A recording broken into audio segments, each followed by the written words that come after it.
Let's go for it!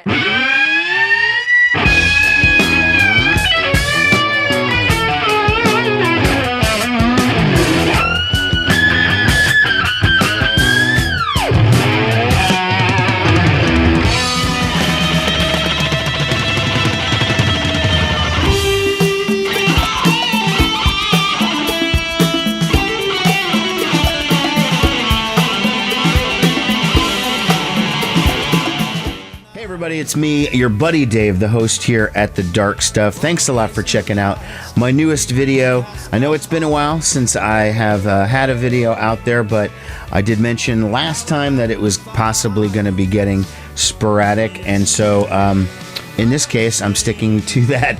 I'm sticking to that sporadic thing, you know. Well, let's address the obvious. Appearance is a little bit different. Sporting this beard. It's odd. It's like I'm 47 years old, and I realized that I'd never had a beard. I never had facial hair. Never had anything in my entire life. And I was like, that's sort of weird. I never even tried it in college or whatever, you know. But I never had. And so I just decided now's the time to do it. And in all honesty, I've been getting a pretty good response. I'd say about 90% to 10% in favor of it. I'd jump his bones. So I'm sticking with it for the time being, I guess. I've also got on a new fitness routine, and I'm going to the gym about 5 days a week. I've dropped probably about 25 pounds or so since maybe not since the last video, because I might have started it by that point. I don't really remember, but definitely since the summertime, since August, when I was making videos more frequently.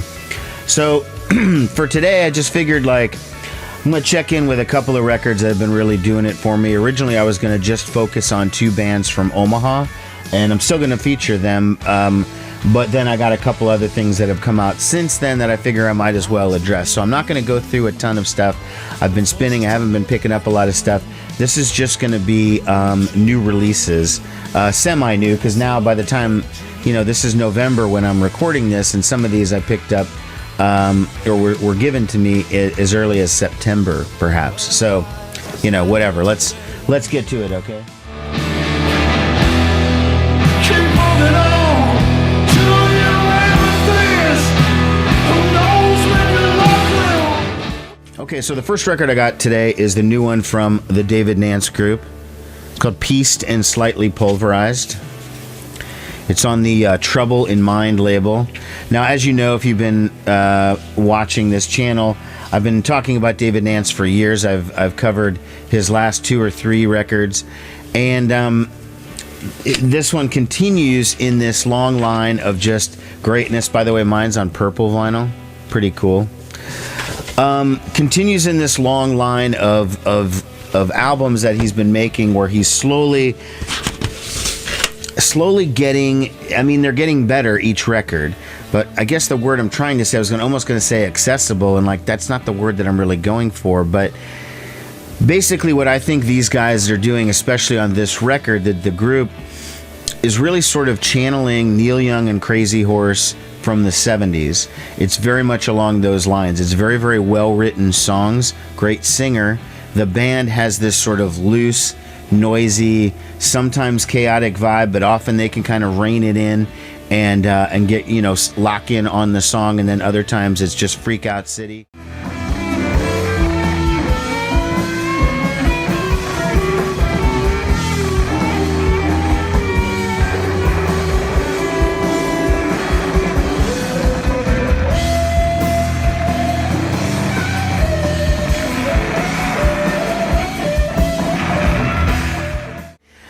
Less freakouts than in previous David Nance records. Now, Nance is one of these artists that I've been plugging on this channel for a couple of years, and I know that some of you out there have gone ahead on my recommendation and picked his stuff up. And I think most of you actually liked it. I know one for sure didn't, but yeah, that's the nature of recommendations. You don't always know. Anywho, this one, it's less polished than the last one. Which wasn't even that polished, but it was done in a very nice studio. And this is recorded in the guitar player's basement. But don't mistake it for like some garage rocky, basementy, shitty sounding record. It still sounds very, very good. It's just not, doesn't have the finesse, production finesse of the last one that David Nance put out. Regardless, I've been hearing these songs in his shows for the last couple of months when I've been seeing him. So if you've seen him live, you probably recognize these songs. I cannot recommend this record enough. I'm talking about it first on the video because it's my favorite of the ones that I'm talking about. Under the rainbow, they write the laws on guns and gods and push 'em out. All right, so next up is the other Omaha group that I wanted to talk about, and that is Cursive. And here's the new album, Vitriola. Okay? It's the band's first new album in 6 years. Cursive started in probably 97 or so. I think that's when the first album came out. And if you know the history of Cursive, you know that they've had a lot of ups and downs. They've had a lot of breakups and getting back together, or hiatuses, or however you want to describe it. Their peak period was probably 2003 with the album The Ugly Organ. That was by far their biggest selling album, probably their most high-profile period. But they've been putting out records pretty consistently since then, every couple of years. I know there's a 6-year gap before Vitriola, but maybe every 2 or 3 years they've had a number of records. Some of the best stuff of their career. I mean, their album Happy Hollow is my personal favorite by the band, and that comes after Ugly Organ. So anyways, the new album, which, by the way, let me show you the packaging, and this is some type of limited edition one, or you have to, I don't know, I was sent it to me by the band, the 15 passenger label, which is Cursive's label. So it comes with this lyric booklet.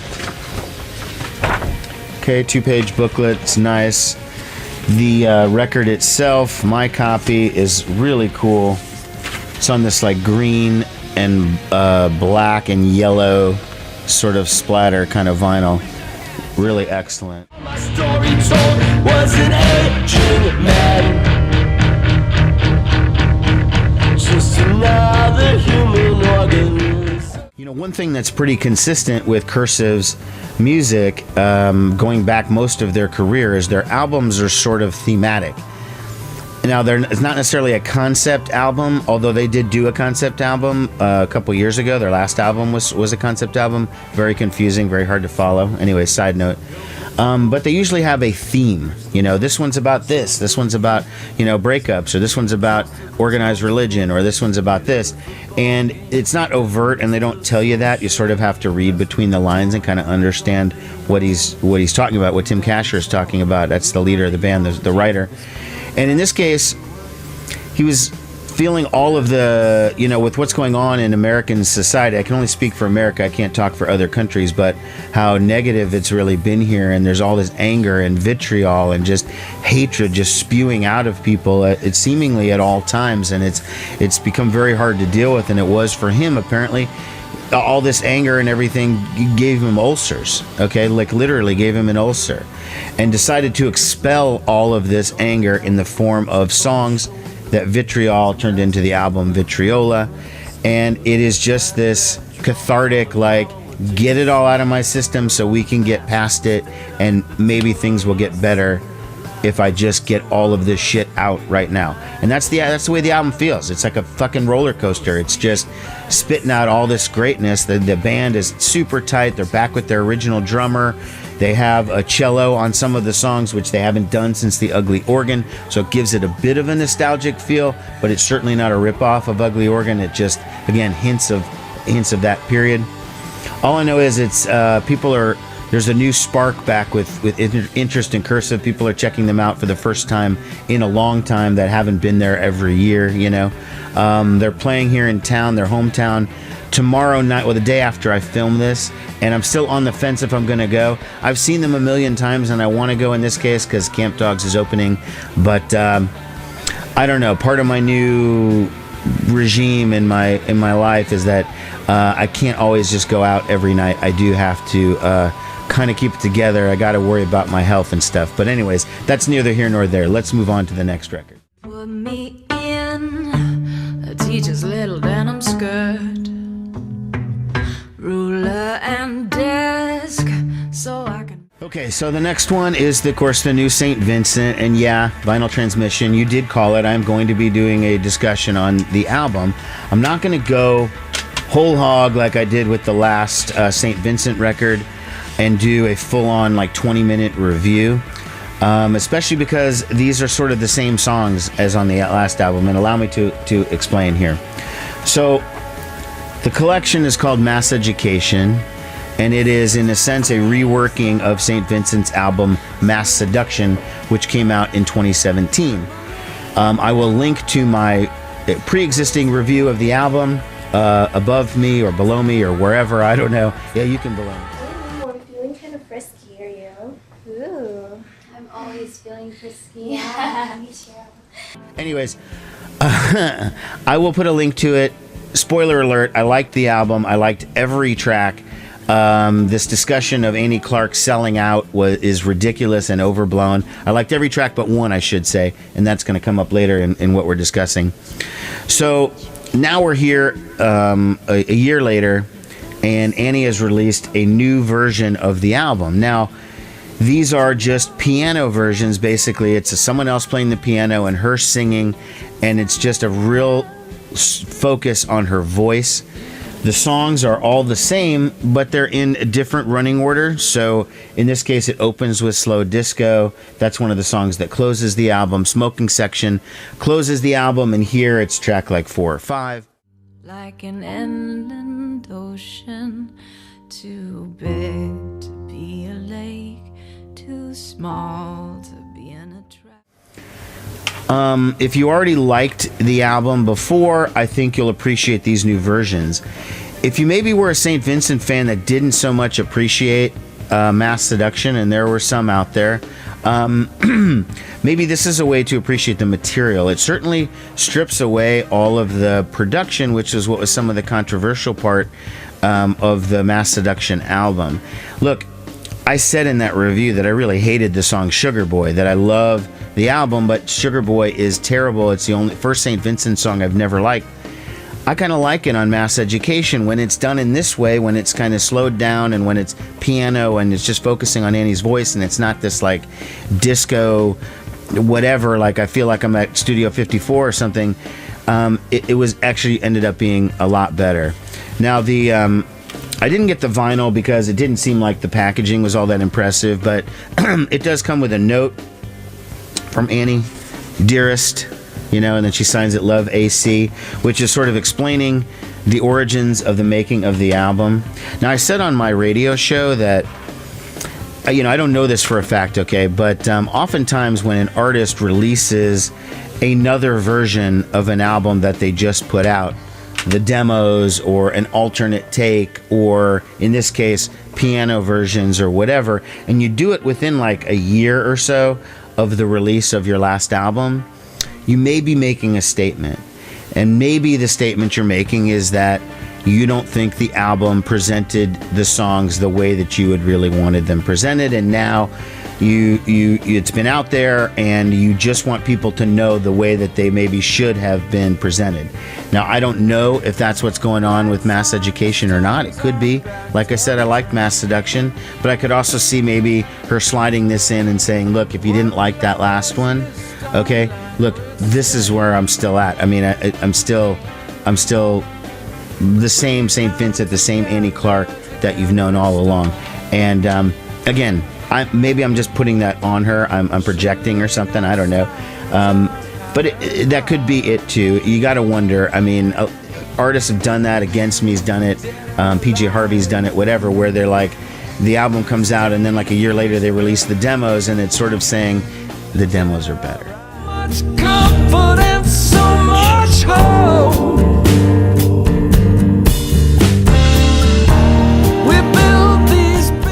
Okay, so the last record I'm going to show you, talk about, is from a band called the Mommy Heads, and it's really hard to see the artwork here because of the sticker from the radio promo, so I'll just show you the back here.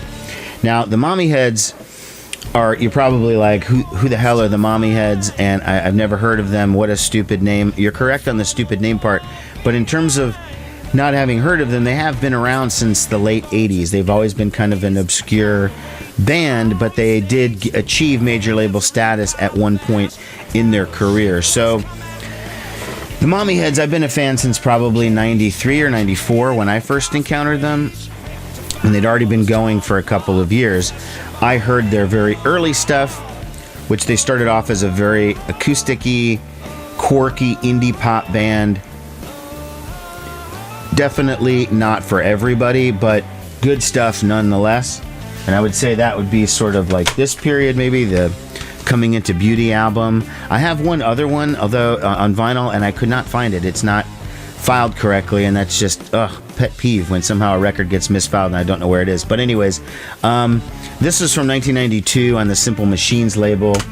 I started hearing about them probably around the point of this one, Flying Suit, which is an EP from like 93, I think. And then this one, Bingham's Hole, from 1995. This is when I saw them for the first time. Okay, so 95. This does not sound like quirky indie pop anymore. This sounded like almost like jam bandy stuff without like 10-minute solos and stuff, but it was sort of along the lines of what you would consider to be a jam band. So it's definite change in sound, and it was sort of jarring at the time.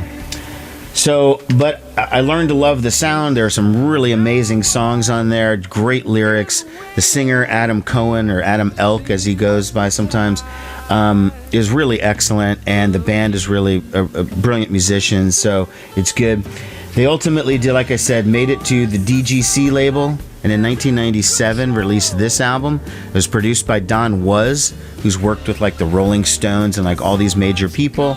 Right when it came out, the record company had a whole bunch of firings going on. There was a big reshuffling of everything, and the person who brought the Mommy Heads to Geffen Records was fired, and the band was basically dropped shortly thereafter.